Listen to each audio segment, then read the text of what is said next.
nam uzgajivači na inozemnom tržištu prodaju tek sezonsko cvijeće, ljiljane, gladiole i božure.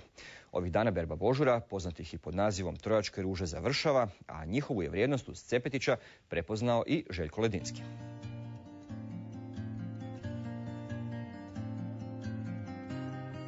Kad jednom ovako procvate, božur može biti samo ukras vrta. Za uzgajivače to je znak da kasne s poslom, jer za tržište se beru još u pupoljcima. Pa kad beremo božur, moramo paziti da ostavljamo obavezno 1 do 2 lista, znači da se oni obnavljaju, da se gomolji u zemlji, znači svake godine se oni debljaju, tako da dobivamo sve više cvijeća. Moramo paziti da nam pupovi budu primjereno otvoreni, znači za domaće tržište budu malo mekši, malo otvoreniji, dok za strano tržište moraju biti zatvoreni i tvrđi pupovi da mogu ruže duže izdržati. S oko 3000 četvornih metara plastenika i 1 hektarom na otvorenome, Željko Ledinski ove će godine prodati oko 150.000 cvjetova. Zahvaljujući prijatelju iz Nizozemske, s uzgojem je počeo prije 6 godina, u rodnom Kovačevcu nedaleko od Bjelovara, želeći njime dopuniti voćarsku proizvodnju. I tada je, kao i danas, najvažnije bilo imati sigurne kupce. Svjetsko tržište u Holandiji na burzama, praktički ove male količine koje mi imamo proguta praktički u jednome danu, tako da kada bi išli prema tržištu samo našem, vjerojatno ne bi mogli sve ovo što imamo plasirati, ali uz plasman na inozemno tržište onda se to ostvari. Pola ovih cvjetova napuće u Nizozemsku, a u nas su najtraženiji u okolici Splita i Dubrovnika.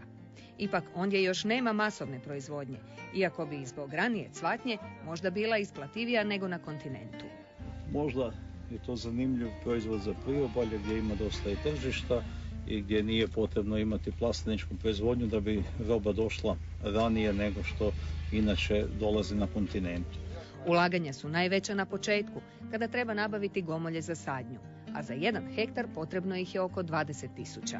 U startu je ulog relativno velik, dosta, svaka cijena gomolja je negdje oko 2 eura, na više, na veliko, jel?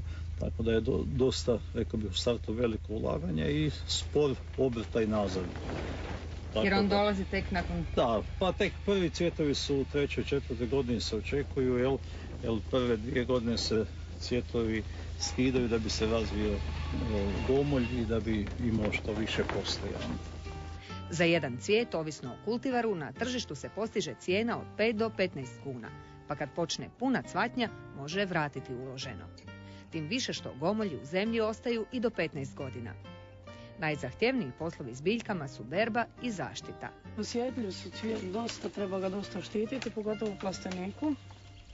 Zato jer tu ima dosta kondenzacije, znači preko noći su zatvoreni plastenici pa se dosta to kondenzira pa dolazi do truleži. Tako da ih treba štititi uglavnom barem na nekih 10 dana jedanput. Među ostalim štetnicima najopasnije su virusne bolesti i ličinke noćnih leptira koje se hrane korijenjem. Mravi koje najčešće viđamo na pupoljcima s njima su u skladnom suživotu. Mravi vam nisu napasnici, mravi vam dolaze po ovaj slatki sok koji božuri ispuštaju iz pupova. Oni nisu napasnici, oni ništa loše ne rade. Oni u biti sebi skupljaju svoj sokić. Oni su pak sa skupljanjem božura pri kraju, jer ovogodišnju su količinu iscrpili.